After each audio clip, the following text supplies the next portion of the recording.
Hey everyone, welcome back to another video. Again, we are on Farming Simulator 22 on the PlayStation 5. So, after my last video,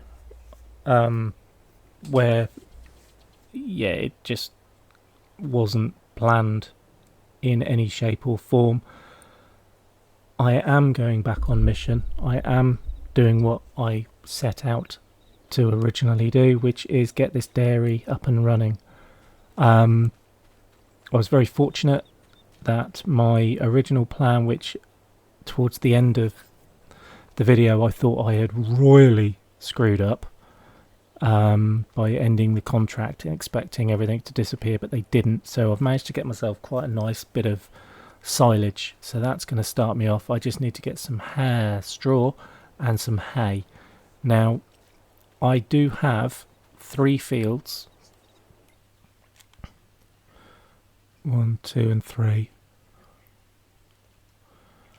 Let me just growth.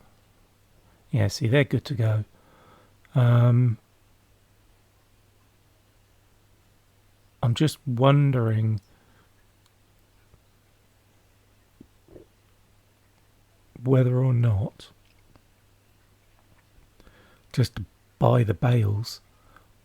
I can buy some straw bales because I haven't got any arable, and that's the one thing that annoys me, and I've said it before, with these contracts. You do harvesting, you do like the wheat, the barley, the oats and all that lot, and you're not allowed to make bales out of the swath, out of the residue that you throw out the back of the combine. And I do think that should be implemented in either, in the new Farming Simulator, which apparently is due up sooner or later, and I think that it should either be part of that harvesting contract that you're doing, or it should be a secondary contract. So you can choose to go off and then bale for straw, because I don't even think there are actually contracts for baling straw. It's all hay and silage, so it's weird. I don't really understand the idea of that, but hey ho. Sorry, I'm losing my voice again. You wish. So yeah, I'm probably just going to go and buy the straw bales, but I've got my grass there, so I'm just debating whether or not to do at least one as hay and then do the other 2 as more silage.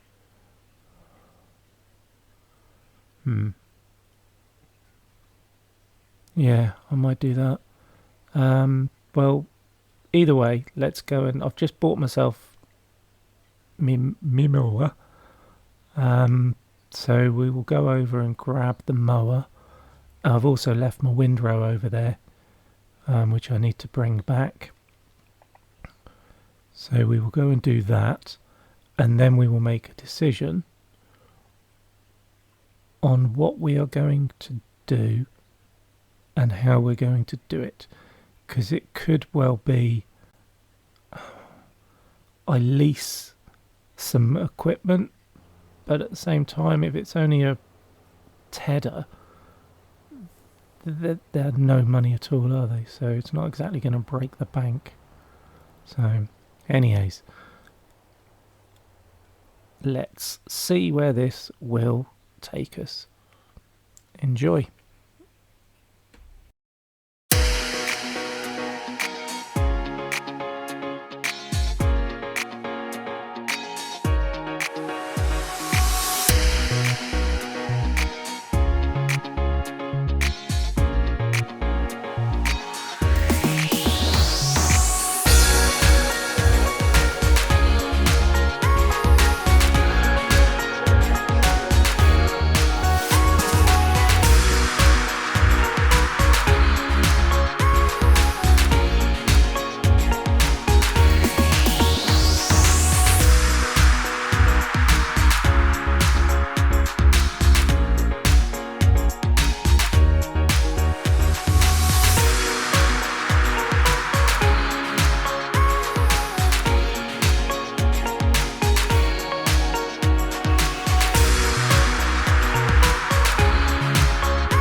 So just quickly, I mean, it's blatantly obvious when you watch it, but just trying to tart up and make this farm more user-friendly for me.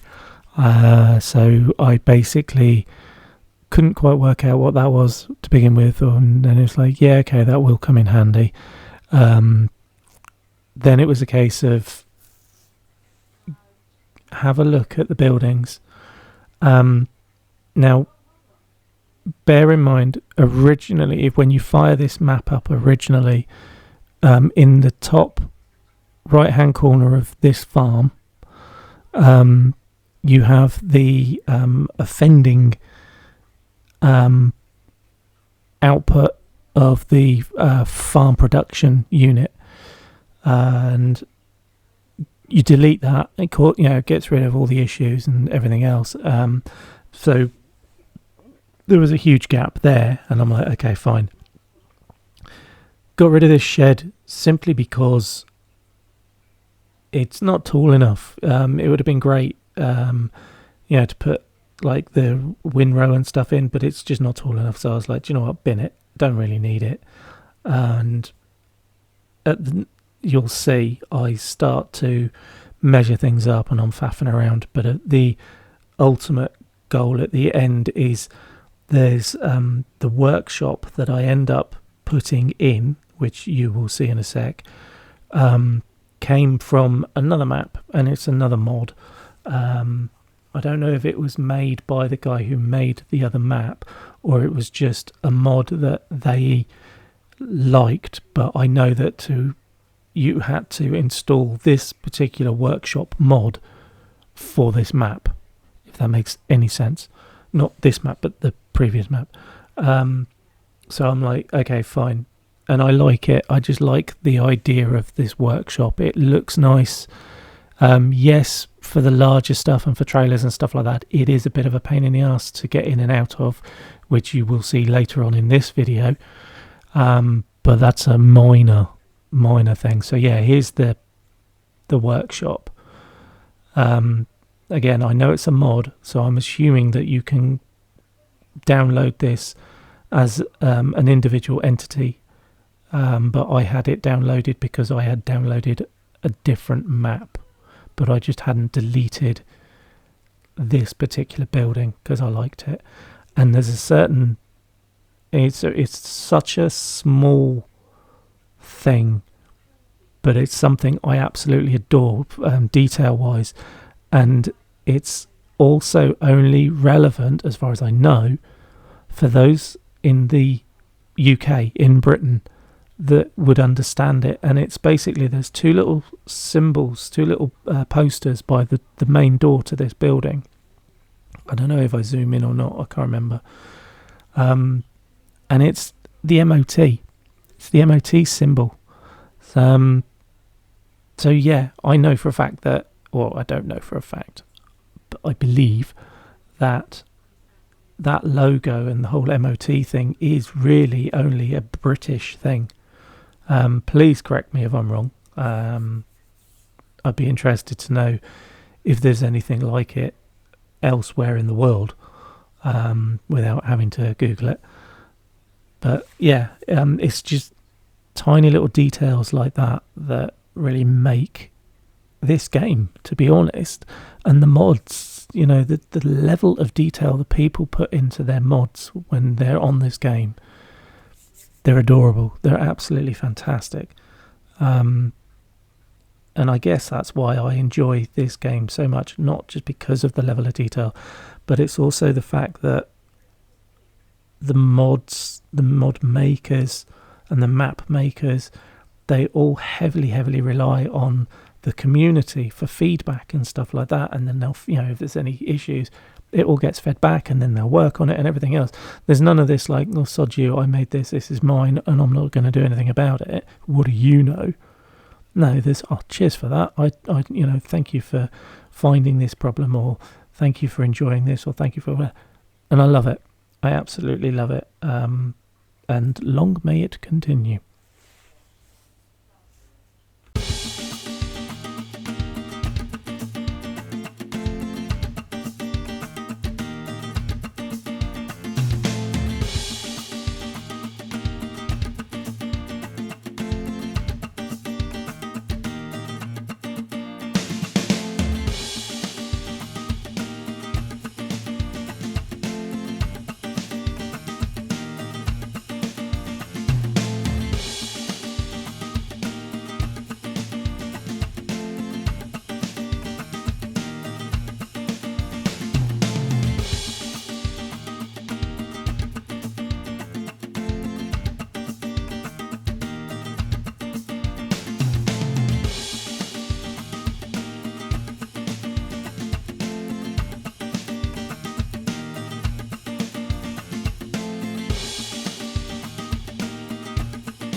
So obviously I'm trying to get everything up and running, and I'm doing my own measly 3 fields. So I've done all of that, and there was obviously loads of baling options available for contract, which is what I've now jumped in to do. But this time round, rather than in my head, it's like, oh, I need to save the bales. I am purely doing this for money. And as we all know, and I've said before, baling appears to be the most lucrative money-making contract that I know of, anyway. So obviously that I was quite happy poodling around doing my fields with my my little case, my old girl, and then it occurred to me that if I want to do contracts and I want to speed things up, I need to do I need to have a front and back setup, which is what I've always worked on, and it just didn't occur to me when I first came onto this map and purchased my older case. But she hasn't got, yes, she's got front end linkage, but she hasn't got the PTO, obviously, it was one of those things. So yeah, I was like, bugger. So had to break the bank a bit more and purchase a slightly more robust and more future-proof tractor, which is what I'm now running, and that's why I'm now able to run mower on the front and tedder on the back, and other likewise multiple implements. So yeah, that was a bit of an oops, but oh, what a shame. I now have to live with 2 case tractors on my farm. The shame of it.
So has anybody else ever played Power Wash or Pressure Washer Simulator?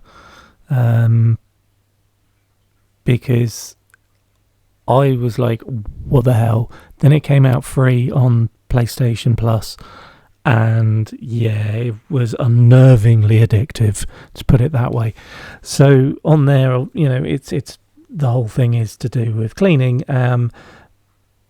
and it's really, really satisfying. Now, this is kind of satisfying, and I've always done it. I've always, liked having to keep my gear clean, but I don't know whether or not it was just them trying to save on processing, or I'm on about Giants when they designed this, or if it was literally just being lazy.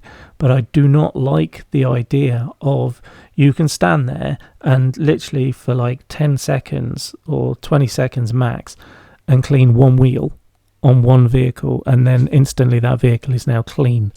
It's rubbish, you know what I mean? It's not very satisfying, and I don't understand why they can't implement it more. Yeah, it doesn't have to be really in depth, but it would be nice to be able to see, so you do clean one side and then clean another. Do you know what I mean? Rather than just literally just randomly spray one area for a short amount of time and then boom, the whole thing's clean. Yeah, a bit shortchanged on that one, but hey, it is what it is. Am I the only one that enjoys keeping their equipment clean? I know it says, if you keep it clean, it saves on breakdowns and stuff like that. Does it? I've not been able, and I mean that properly, to leave a machine to get that dirty where it genuinely breaks down. I can't cope with it. I know it's only a game, but I can't do it. It's got to be clean. So yeah, let me know. Am I the only one that really does actually do this, spends the time and cleans their gear, or do you too?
Okay, so pretty much wrapping up this session.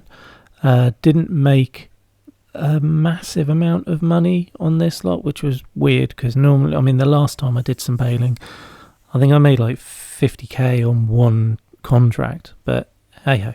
I've got what I need, I've done what I need so far. Like I said, this is literally just going to be wrapping up soon. So the next time round, I'll see how much money I've got, see what needs to be doing next, what I think I should try and get done next, which is probably, I still feel like I need to get more money together to get some more straw, well, to get straw. So that will probably be my next mission, whether that's go and, I don't know, do a no, you can't do contracts, can you? But yeah, I'll probably just go out and buy a trailer load of straw, and then obviously I'm going to need money to get them to buy the mukus, but we'll get to that when we get to it. Thank you very, very much for watching, as always. It genuinely is appreciated. Please leave comments, please like and subscribe before you go. Spread the word, say, oh, go and watch this person for whatever reason. But no, honestly, thank you for watching. Thank you for spending your time with me. I do hope you will be back for another one. And yeah, until the next time, love you all loads.